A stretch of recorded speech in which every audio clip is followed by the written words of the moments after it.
I want to say I'm really proud of you.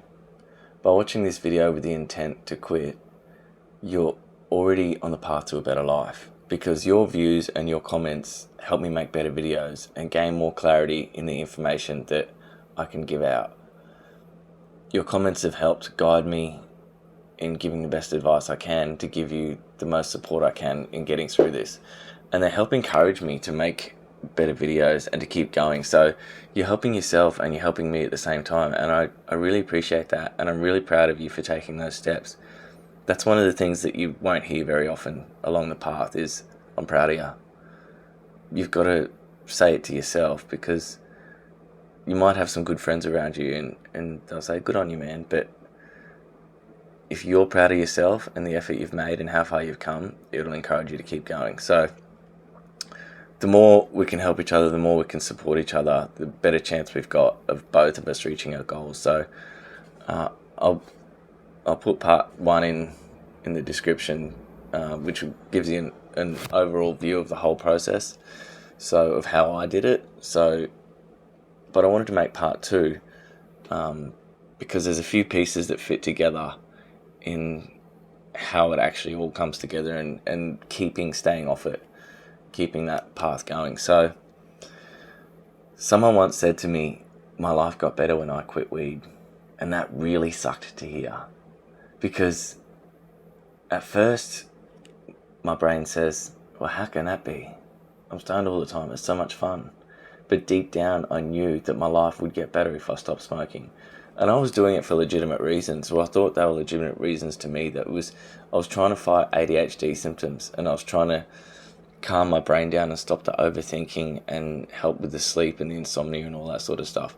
And it worked to a certain degree, but it got to a point of diminishing returns where it was just too much and not giving me the benefit, but giving me all the harm out of doing it.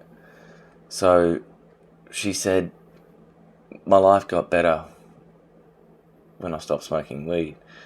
And I couldn't go out without taking weed with me. I couldn't go too far away from home if I didn't have weed, because I'd want to come home and have a smoke within a few hours. So I was almost chained to it. It was almost like a ball in a chain. So, but the reason that that comment that she made, and it was a group of friends, we were all just sitting around, and it was after a dinner, and it was just an offhanded comment. She said, my life got better when I quit smoking weed. And I was like, how can that be? Like, how can it be that bad that your life improves that much? But I also knew that she used to smoke a lot. And now if I look at her life, when she said that, she just bought her own place. She had a killer job. She had a big social circle. So the evidence was there. So to come from a place where I knew where she came from, which was where I was, and to see the result where she is now, there was some context and some substance in that comment. So I'm saying it to you. Your life does get better. My life did get better when I stopped smoking weed. And the longer I'm away from it, the higher my income goes. And that's such an easy thing to say when you're talking to a camera, and just say, yeah, if you stay off the drugs, your income will go up. But it really does. It's slowly going up the longer I get away from it, because I'm able to do more. I'm able to think more. I'm able to contribute more to society. I'm able to put out more value, and the universe and the world gives that value back and pays you for that value that you put out. Because I'm able to do more and serve more, I'm able to get more. So that really stuck in my mind. So my relationships are getting better. My social circle is getting better. And it keeps improving every single week. My income's going up, my living situation, my sleep's getting better. I sleep better, and because I sleep better and look after myself properly, I'm able to stay awake better and do more. I can stay awake longer, and I can work a 19, 20, 22-hour day without any real struggles, because I'm looking after myself properly. So what I really wanted to talk about, though, was shifting your identity. Now, this is the piece that really helps it stick. So you've gotten to the point where you want to quit, and you start looking for advice, and you start getting those comments like, my life got better without it.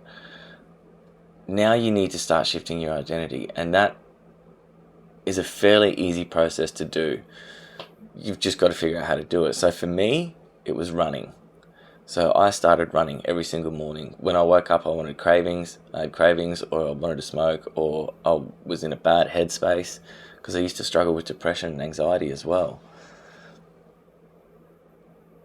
I'd go for a run, and that would put me out of that space long enough, because I've got to focus on running half an hour in the morning, and it would wear me out. So I'd get worn out, and then I'd start my day. So I'm really more tired, so I'm not overthinking as much. And because I'm not overthinking, I don't really need it as much.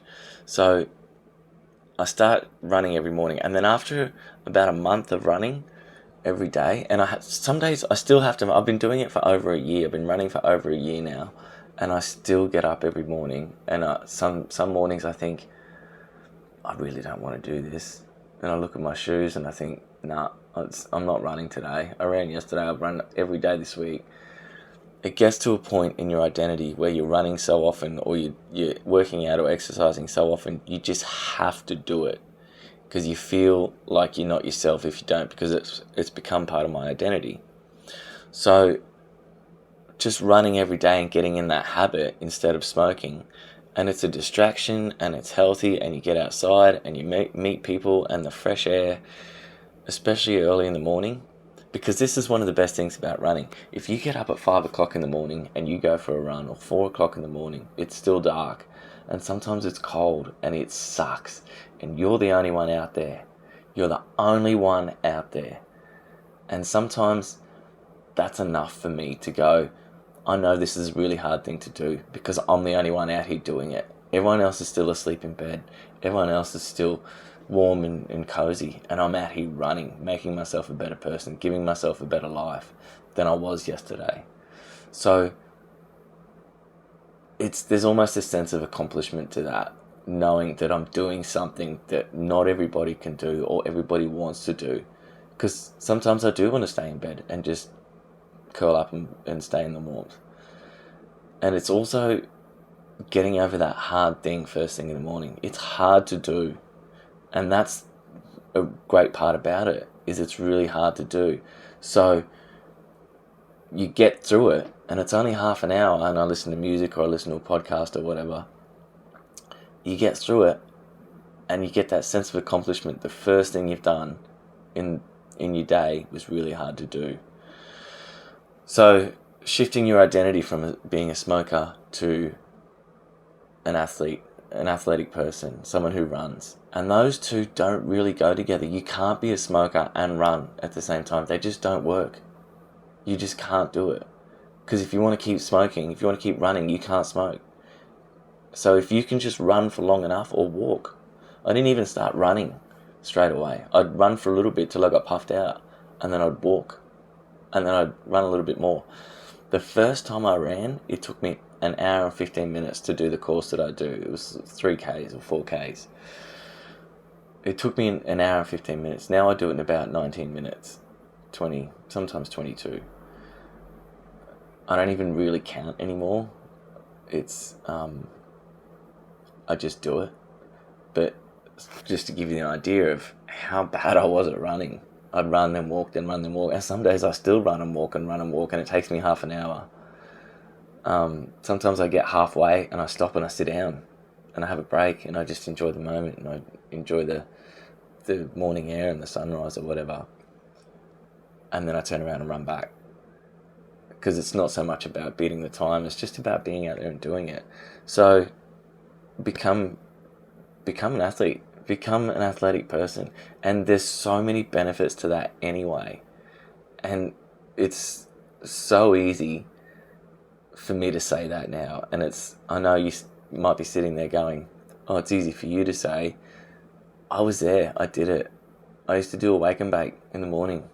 And if you smoke, you know what a wake and bake is, and they're awesome, but not as awesome as getting up and going for a run, right? I'm telling you, from someone who's been in that position to where I am now, there are so many more benefits to running and working out and having that active lifestyle than there are to getting up and having a smoke. So shifting that identity to becoming a more athletic person. And someone once said to me, I don't have the energy to run. And I said, that's because you don't run.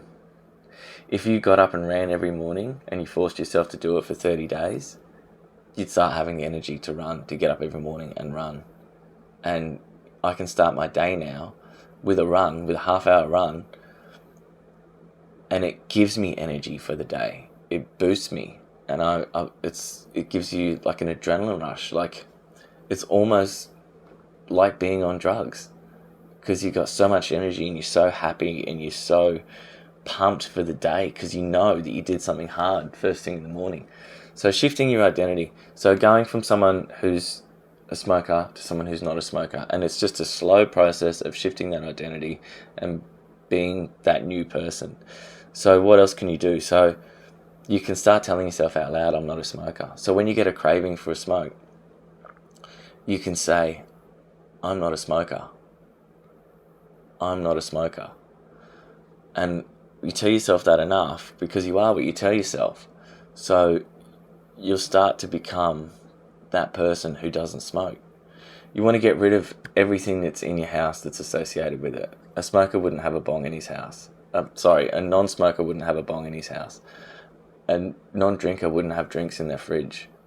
So anything that's associated with what you're trying to give up, get it out of your house and set yourself up for success. So take your bong out, throw it out in the bin, and set your shoes up. Set your running shoes up. So when you get up in the morning, you see your running shoes and you go, okay, they're right there. I just have to put them on and go.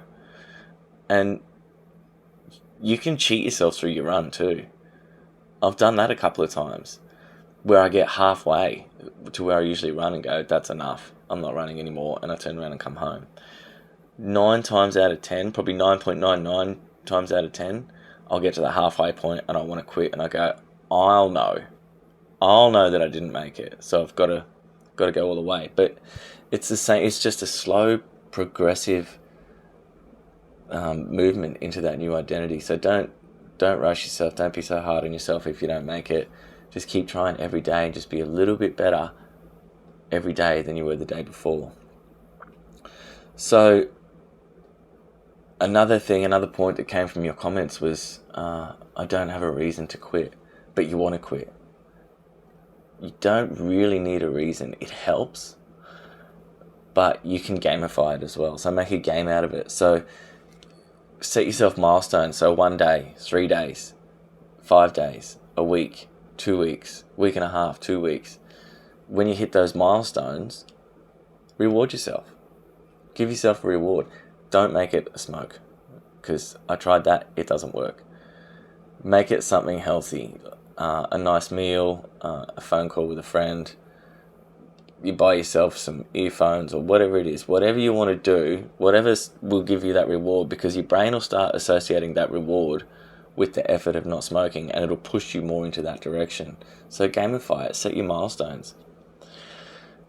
You've also got to be your biggest cheerleader. You've got to be your biggest cheerleader. So I put reminders in my calendar that popped up in my phone, and it said every couple of days, it's like, you've got this. My alarms, when they wake me up in the morning, they say, you've got this, legend. So that's the first thing that I see when I wake up. I'm being my own biggest cheerleader because nobody else is going to do it. And it sounds so corny and so cliche, but it really does help when I wake up and it's 4:30 in the morning and I'm like, I don't want to do this. But the first thing I see is, you've got this, legend. I'm like, yeah, I do. I've got this. I put notes around my place on my whiteboard up there. It's got in big letters, you can do this. I didn't have any goals for February. I just wrote, instead of writing my goals, I just wrote, you can do this, because February was such a massive month. I didn't know how I was going to get through it. I got through it. We did it. And it's because I'm my own biggest cheerleader. So gamify it. Remove anything that's associated with what you're trying to quit, and start shifting your identity and telling yourself you're not a smoker, you're not a drinker, whatever it is. So just to go over the whole process from the last video, because this is getting a bit long now, I'll link it in the description, but the process for the actual whole process, my process for quitting was set a quit date 2 to 3 weeks.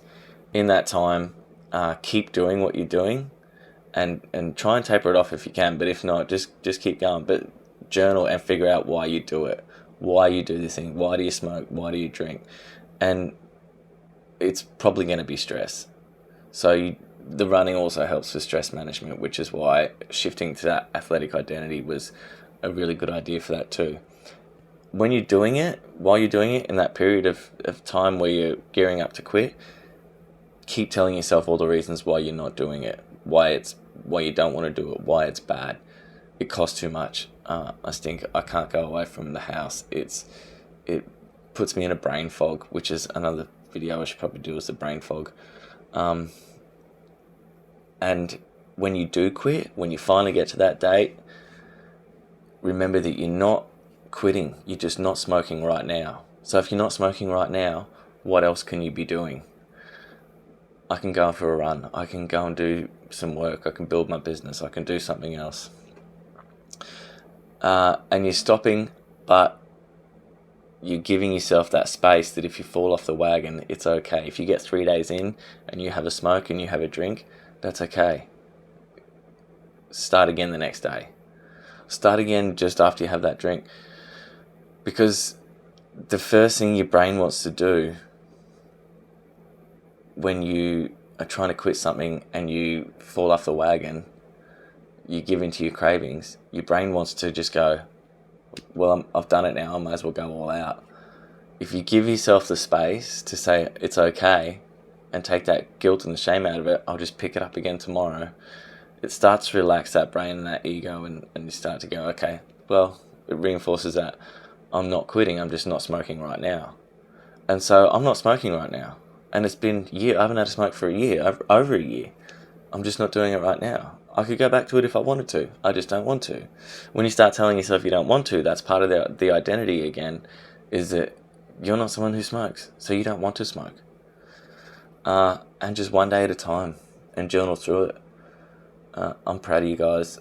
Thank you so much for the comments, and you help me help you, and your support and just you showing up, watching the video, commenting on these things really helps me a lot. I can't express that enough. So yeah, I appreciate it. Thank you so much. I'll probably do some more videos on this that might turn into a series.